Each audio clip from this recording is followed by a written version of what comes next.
जय हिंद साथियों, आप सभी का वेलकम करता हूं आपके चैनल झा मैथ्स मैजिक पे, जहां आपको रखते हैं प्रोसेस से सिलेक्शन तक पूरा अपडेट और देते हैं सही और रियल इंफॉर्मेशन।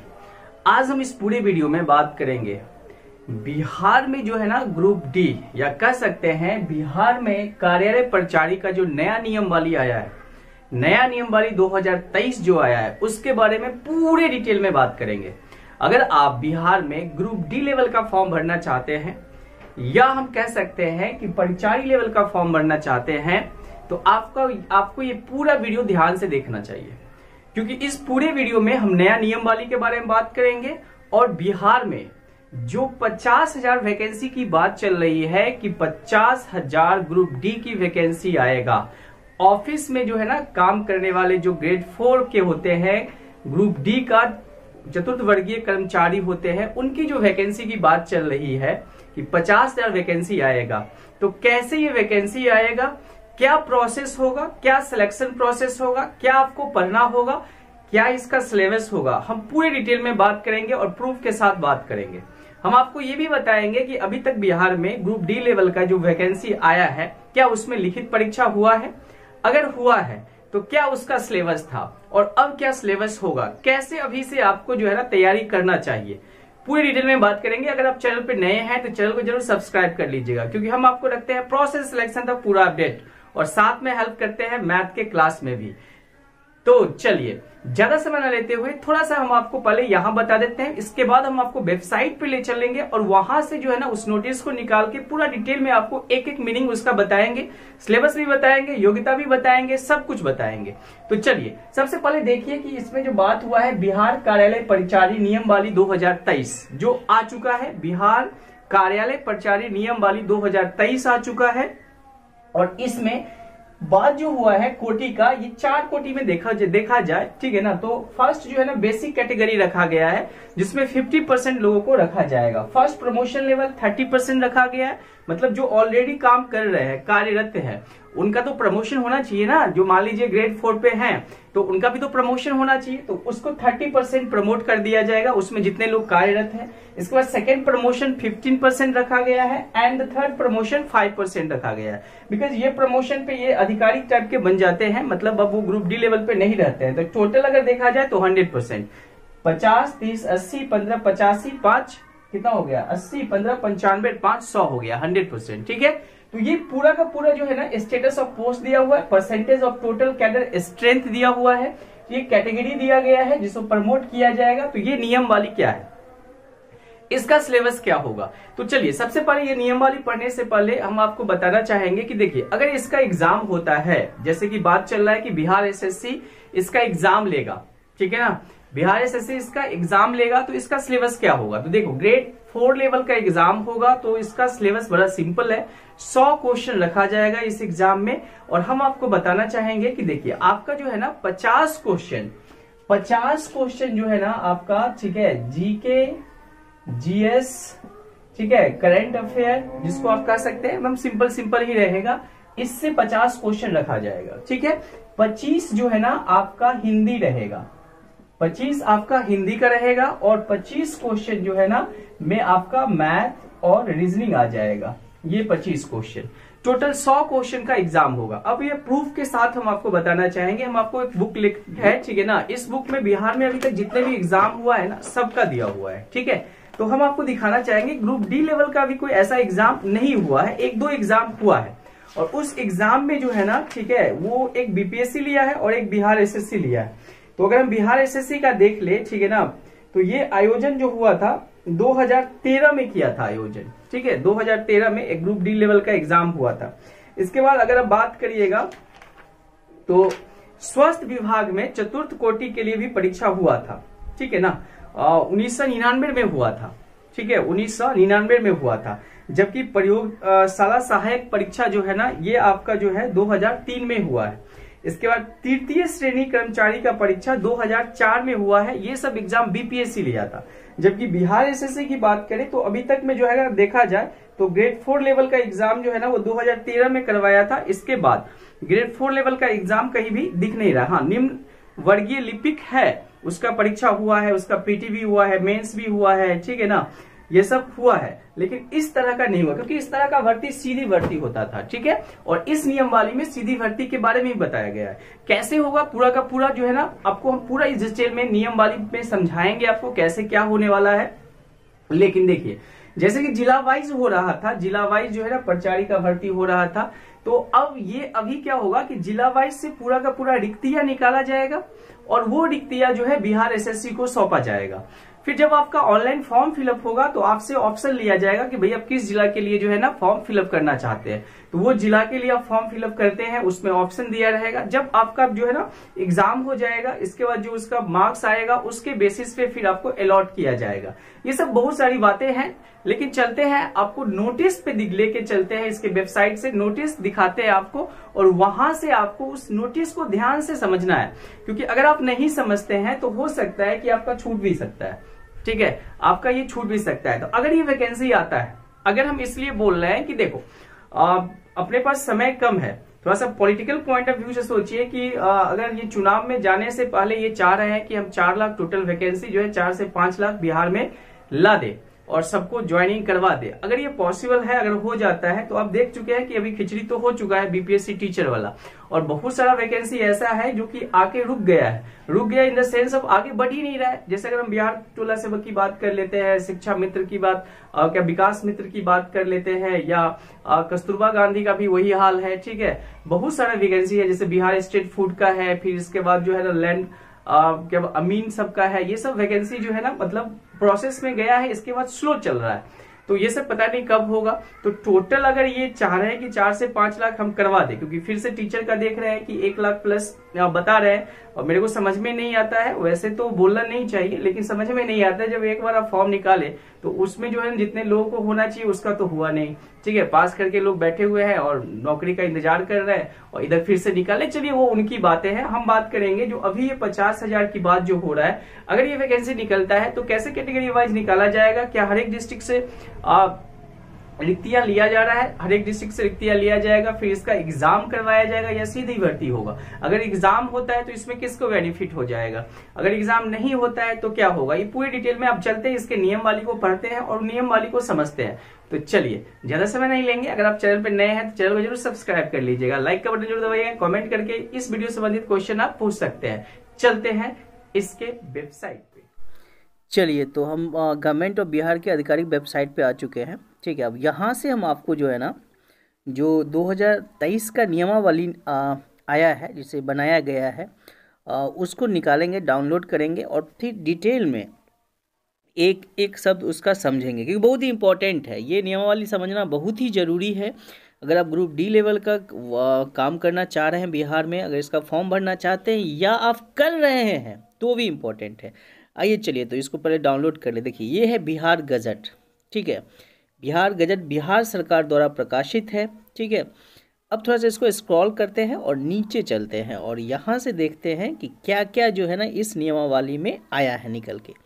तो ध्यान से देखिएगा, और चैनल पे नए हैं तो चैनल को जरूर सब्सक्राइब कर लीजिएगा, ठीक है। देखिए, ये देखिए यहाँ पे क्लियर लिखा हुआ है, ठीक है ना, बिहार कार्यालय परिचारी या परिचारी विशिष्ट भर्ती एवं सेवा शर्तें नियमावली 2023 कही जा सकेगी। गुड।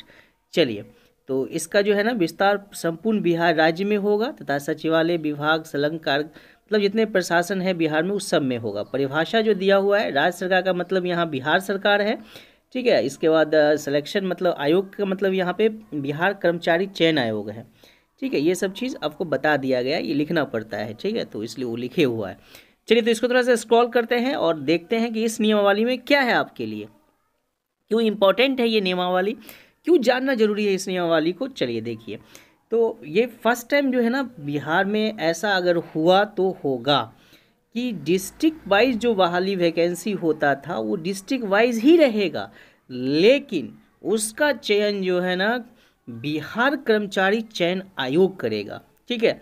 अब इसमें देखिए लिखा हुआ है संलग्न कार्यालय में अभिप्रेत है किसी विभाग का संलग्न कार्यालय, समग्र नियंत्रित अधिकार, सब कुछ दिया हुआ है, ठीक है। थोड़ा सा आगे बढ़ते हैं। कार्यालय परिचारी से अभिप्रेत है, कार्यालय परिचारी में अनुसेवी हो जाएगा, अनुसेवक दफ्तरी हो जाता है, ये सब आ जाता है, ठीक है। कार्यालय परिचारी, परिचारी विशिष्ट कोटि 4321, जैसे कि हम आपको वीडियो में बताया था शुरू में ही कि इसमें जो है ना 50% जो है ना फोर्थ में मूल कोटि में रखा गया है। मतलब क्या है, सिलेक्शन जैसे ये होता है तो फर्स्ट 50% जो है ना वहाँ पे जो है ना आपका रखा गया है सीट। इसके बाद उसमें भाई प्रमोशन तो होगा ना, आप सब दिन वही रहिएगा क्या, तो प्रमोशन उसमें से 30% का होगा। मतलब मान लीजिए कि 10 लोग का अगर सिलेक्शन हुआ तो उसमें से 3 लोगों का प्रमोशन होगा आगे चल के, ठीक है। और फिर उसमें से जो है ना जो 3 लोग हैं उसका फिर 15% जो है ना ऐसे करके 5% तक आएगा, that is a 3rd level तक प्रमोशन होगा। आइए, इसमें बोलता है कि विभागों और निदेशालयों के नियुक्ति होने वाले सरकारी सेवकों का संवर्ग, राज्य स्तरीय संवर्ग और समाहरणालयों में नियुक्त होने वाले सरकारी सेवकों का संवर्ग जिला स्तरीय संवर्ग होगा। इस संवर्ग के विभिन्न कोटि के पदों का स्वीकृति बल यही होगा जैसे समय समय पे संवर्ग के लिए राज्य सरकार द्वारा निर्धारित स्वीकृत किया जाता है। मतलब जो पहले से होता है वही होगा स्वीकृति बल। इस संवर्ग में कोटि के पदों को सही वेतनमान, वेतन स्तर, ये सब जैसे जैसे होता है बिहार पे टाइम पे चेंज भी होता रहेगा, दिक्कत नहीं है, और जैसे होता आ रहा है। इस नियमावली को, ठीक है ना, इस नियमावली के प्रवृत्त होने से पूर्व से इस संवर्ग के विभिन्न कोटि के पदों पर नियमित रूप से नियुक्त एवं कार्यरत व्यक्ति स्वतः इस संवर्ग में सम्मिलित समझे जाएंगे। जो पहले से कार्यरत हैं इस कैटेगरी के जितने भी कर्मचारी हैं बिहार में, वो खुद ऑटोमेटिक इस नियमावली में आ जाएंगे, इसका कहना है। सीधी भर्ती क्या है, इस संवर्ग में मूल कोटि के पद पर ही सीधी भर्ती की जा सकेगी। मूल पद बताए थे ना 50%, उसी पे सीधी भर्ती की जाएगी। बाकी जो है ना वो 30-15 जो देख रहे थे वो प्रमोशन करके होगा, ठीक है, क्लियर है। जो परीक्षा में उत्तीर्ण होगा, सीधी भर्ती के लिए उम्मीदवार का स्वस्थ होना आवश्यक होगा। सीधी भर्ती के लिए न्यूनतम उम्र 18 वर्ष होगी तथा अधिकतम उम्र वही होगा जैसे समान प्रशासन विभाग बिहार सरकार का होता है, ठीक है ना। इसके बाद मुख्यालय सहित समेकित रिक्तियाँ, ये सब जो है ना जिला वाइज जो है ना कोटिवार समेकित संपूर्ण राज्य की समेकित रिक्तियाँ जो है ना राज्य प्रशासन विभाग को उपलब्ध कराएगी। हर एक डिस्ट्रिक्ट वाले जो है अपने अपने यहाँ से कार्यालय में जितने रिक्तियाँ हैं वो उनको उपलब्ध करवाएगी बिहार कर्मचारी चयन आयोग को। सामान्य प्रशासन विभाग जो है ना वो कर्मचारी चयनों के पास भेजेगा। आरक्षण जो है ना सीधी भर्ती में सामान्य प्रशासन विभाग बिहार सरकार द्वारा समय समय पे जो है ना निर्धारण होगा, जो रोस्टर होगा वो सब लागू हो जाएगा। चयन प्रक्रिया क्या है, आयोग द्वारा विभिन्न विभाग जिलों से प्राप्त अधियाचना के आधार पर प्रकाशित समेकित विज्ञापन में, ठीक है ना, रिक्तियों का उल्लेख किया गया अभ्यर्थी को प्राथमिकता तथा विभाग जिला का विकल्प आवेदन में अंकित करेंगे। अब जो ऑप्शन मिलेगा, जैसे हम आपको बताएं कि जिला वाइज ऑप्शन आपको मिल जाएगा, तो ऐसे करके जो है ना फॉर्म फिलअप होगा, फिर आपका एग्जाम होगा। एग्जाम का सिलेबस हम बता चुके हैं, एक्सपेक्टेड है, अभी कोई ऑफिशियल नोटिस जारी नहीं हुआ है, तो एक्सपेक्टेड है कि 100 नंबर का ही एग्ज़ाम होगा। और उसमें जो है ना आपको जो है ना 25 या 20 हिंदी तो रहना ही है, 25-20 मैथ रीजनिंग मिला के रहेगा, बाकी 50 इधर रहेगा। देखिए, इसके बाद नियुक्ति प्राधिकार में क्या दिया है, विभागों में विभागाध्यक्ष, संलग्न कार्यालयों में कार्यालय प्रधान, प्रखंडल कार्यालय में संबंधित जिला जहां प्रमंडल कार्यालय अवस्थित है वहां के जिला पदाधिकारी, जिला के संबंधित जिला अधिकारी नियुक्ति प्राधिकार होंगे। मतलब ये लोग नियुक्ति प्राधिकार होंगे। महाधिवक्ता कार्यालय में प्रचारी विशिष्ट के नियुक्ति प्राधिकार महाधिवक्ता होंगे। मतलब समझ रहे हैं, जिस जिला में है, जिस कार्यालय में इनको नियुक्त किया जाएगा वहाँ के जो मेन होते हैं ना वही नियुक्त करेंगे। नियुक्त करने का मतलब क्या है कि वही आपको जो है ज्वाइनिंग लेटर ये सब चीज़ आपको वहीं से मिलेगा। अब एग्ज़ाम तो ले लेगा ना बिहार कर्मचारी चयन आयोग, लेकिन जब उसका मेगा सूची बनेगा, ये सब क्लियर होगा, रोस्टर तैयार होगा, कैटेगरी वाइज होगा, आप जिस जिला के लिए भरिएगा उस जिला के जो मेन होंगे उन्हीं के द्वारा आपको नियुक्ति पत्र हो गया या वेरिफिकेशन होगा, ये सब कुछ होगा। नियुक्ति पत्र निर्गत करने की प्रक्रिया क्या होगा, प्रत्येक विभाग समन्वयालय में नियुक्ति पदाधिकारी का हस्ताक्षर सभी कोषागारों के उपलब्ध कराए जाएंगे। मतलब उन्हीं का साइन होगा, ठीक है। आवेदन स्वीकृति करने वाले पदाधिकारी नियुक्ति पत्र के सत्यापन करेंगे, नियुक्ति पत्र के फोटोग्राफ नियुक्ति पदाधिकारी द्वारा भेजी गई, मतलब पूरा जो प्रक्रिया है वहाँ पे आपका वेरिफिकेशन होगा। बस एक एग्ज़ाम की जो बात हो रहा है वो आपका बिहार कर्मचारी चयन आयोग लेगा, ठीक है ना। इसके बाद देखिए यहाँ पे कहता है सीधी भर्ती से नियुक्ति कर्मी नियुक्ति के उपरांत 2 वर्ष तथा परिवीक्षा पर रहेंगे, मतलब जो सीधी भर्ती से नियुक्त हो रहे हैं वो 2 वर्ष परिवीक्षा में रहेंगे, देख रेख में रहेंगे। अगर उनका सफलतापूर्वक परिवीक्षा में संतोषजनक पाया जाता है तो उनको परमानेंट कर दिया जाएगा, अगर नहीं तो 1 साल और मिलेगा। अगर उस 1 साल में भी नहीं हुआ तो भैया बोलेंगे राम राम, ठीक है ना, आपको हम सेवा मुक्त करते हैं। वरीयता किसे दिया जाएगा? सीधी भर्ती से नियुक्त कर्मी को वरीयता आयोग के मेगा क्रम अनुसार निर्धारित होगा। आयोग का जो मेगा क्रम अनुसार होगा उससे निर्धारित होगा। जैसे मान लीजिए मार्क्स जो ज़्यादा नंबर लाएगा उसके अकॉर्डिंग मेगा क्रम जो है ना दिया जाएगा, उससे सीधी भर्ती होगा, ठीक है। इसके बाद यहाँ से प्रोन्नति प्रमोशन के बारे में बता दिए कि जितने लोग आएंगे उसमें से 30% लोग का प्रमोशन किया जाएगा, ठीक है ना। फर्स्ट लेवल का प्रमोशन 30% लोगों का होगा, मतलब 100 लोग अगर सेलेक्ट होकर आ रहे हैं किसी डिस्ट्रिक्ट में तो उसमें से 30 लोग का फर्स्ट प्रमोशन होगा। तो ऐसे करके प्रमोशन किया जाएगा, ठीक है ना। और इसमें ये चीज़ भी क्लियर कर दिया गया है कि भैया देखो रिक्तियाँ तो जिला वाइज जैसे हो रहा था वैसे ही निकल के आएगा, लेकिन इसका एक टोटल जो है ना, देखिए इसमें थोड़ा सा पॉलिटिकल पॉइंट ऑफ व्यू से अगर आप सोचिएगा तो साफ समझ में आ जाएगा। ये जो जिला वाइज आता था कहीं पे 200, कहीं पे 50, कहीं पे 20, अब उस सबको इकट्ठा कर लिया, 39 जिला है, 39 जिला है टोटल, तो अब समझिए कि कितना सारा वैकेंसी हो जाएगा। तो बस पब्लिक को दिखाने को मिलेगा कि भैया हम 40,000 वैकेंसी निकाल दिए तो 50,000 वैकेंसी निकाल दिए।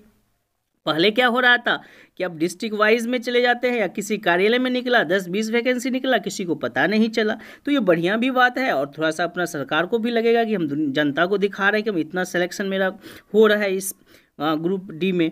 तो चलिए बहुत ही शानदार है। तो ये देखें ना नियम वाली पूरा का पूरा। चलिए अगर इस पर जो है ना कोई भी आपको क्वेश्चन हो तो आप जरूर करिएगा, और बहुत जल्दी हम जो है ना इसका पूरा सिलेबस के साथ जो है ना आपको बताएंगे। जैसे इसका नोटिफिकेशन आएगा इसके बाद हम आपको इसका तैयारी भी करवाएंगे, क्योंकि आपको ज़्यादा नहीं इसमें 50-60 नंबर ले आइएगा तो आपका सिलेक्शन हो जाएगा। तो हिंदी पे ध्यान अभी से ही दे लीजिएगा क्योंकि हिंदी तो इसमें पूछना ही है। चैनल पे नए हैं तो चैनल को जरूर सब्सक्राइब कर लीजिएगा। Thank you for watching Jha maths magic. जाम रखते हैं आपको प्रोसेस सिलेक्शन तक पूरा अपडेट और देते हैं रियल और genuine information. Thank you and best of luck for